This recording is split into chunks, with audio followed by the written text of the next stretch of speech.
História dos meus mais antigos antepassados de quem muito me orgulho descender. 8 de julho de 975, morre, em Winchester, Hampshire, Edgar, o Pacífico, rei dos Saxões, rei de Inglaterra, meu 35º avô, 3 vezes meu avô, que realizou o desejo de seu bisavô Alfredo, o Grande, rei do Essex, de unificar os reinos da Inglaterra. Edgar era nono avô de Dom Afonso III, rei de Portugal, meu 25º e 26º avô. Edgar, rei dos Saxões, rei de Inglaterra, nasceu em 925 e morreu em Winchester, Hampshire, a 8 de julho de 975. Era filho de Edmundo I, o Velho, rei dos Saxões, e de Santa Elgiva de Shaftesbury, neto paterno de Eduardo, o Velho, rei do Essex e de Alfreda, e bisneto paterno de Alfredo, o Grande, rei do Essex. Edgar, mais conhecido como Edgar, o Pacífico, foi rei da Inglaterra de 959 até sua morte. Era o filho mais novo do rei Edmundo e irmão do rei Edwin.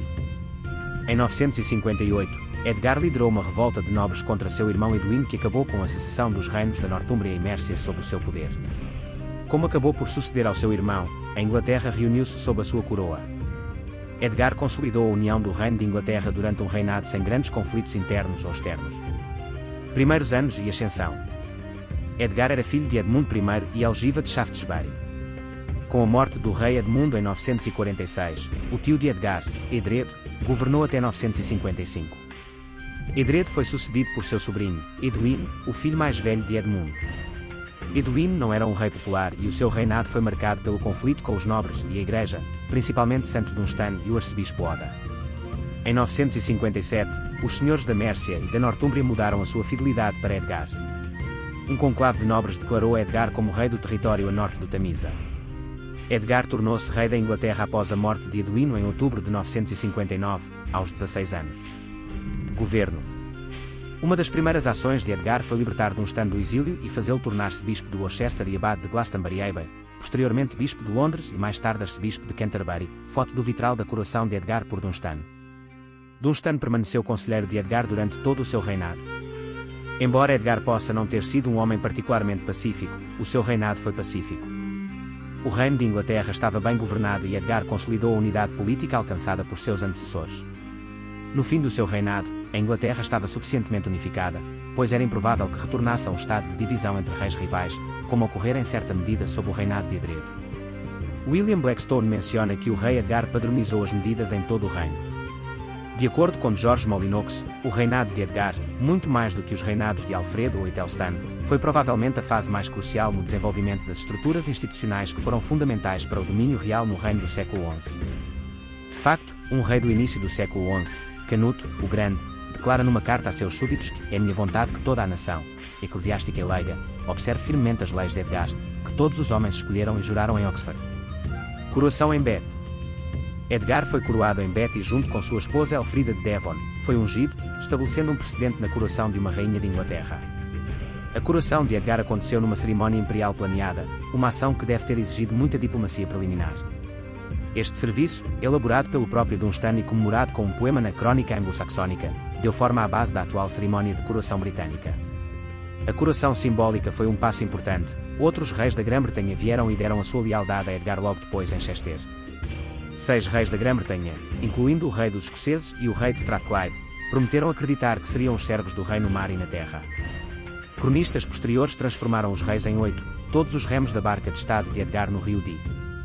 Manuscrito iluminado, Cotton MS Vespasian VIII. O rei Edgar, rei de toda a Inglaterra a partir de 959, foi um reformador eclesiástico, nomeando bispos que impuseram a regra beneditina às comunidades monásticas, como a de Winchester. Este manuscrito, Cotton MS Vespasian VIII, no formato incomum de um livro, em vez de uma única folha de pergaminho, comemora a introdução da regra de Bento XVI em 964. O manuscrito foi concluído 2 anos depois e foi escrito inteiramente em ouro, o único exemplar conhecido do final da era anglo-saxónica. A sua importância é ainda indicada pela magnífica miniatura iluminada, de página inteira, do rei, no início do livro. Na miniatura, cercada por uma margem tipicamente anglo-saxónica, luxuosa, Edgar segura um livro, provavelmente esta carta. Ele oferece-o a Cristo lá em cima, que está sentado no arco-íris de glória, sendo sustentado por anjos. Flanqueando Edgar estão os 2 santos padroeiros da abadia, a Virgem Maria e São Pedro, que também são retratados com o rei Knut e a rainha Manu Winchester Liber Vitae. A relação do rei com Cristo é explicitada por uma inscrição na página voltada para a imagem. Assim, aquele que estabeleceu as estrelas senta-se num trono elevado. O rei Edgar, prostrado e venerando, o adora. Por meio do seu texto, decoração com imagens, este manuscrito ilustra a importância do patrocínio do rei, mas também as limitações de seu poder. Morte. Edgar morreu a 8 de julho de 975 em Winchester, Hampshire, e foi sepultado na abadia de Glastonbury. Foi sucedido por seu filho Eduardo, o mártir, do seu primeiro casamento com Ethelfleda, que acabou assassinado. Família e descendência. Edgar, rei da Inglaterra, casou por 2 vezes e teve vários filhos. Do seu primeiro casamento com Ethelfleda, nasceu Eduardo, o mártir, rei de Inglaterra, sucessor de seu pai. Foi assassinado.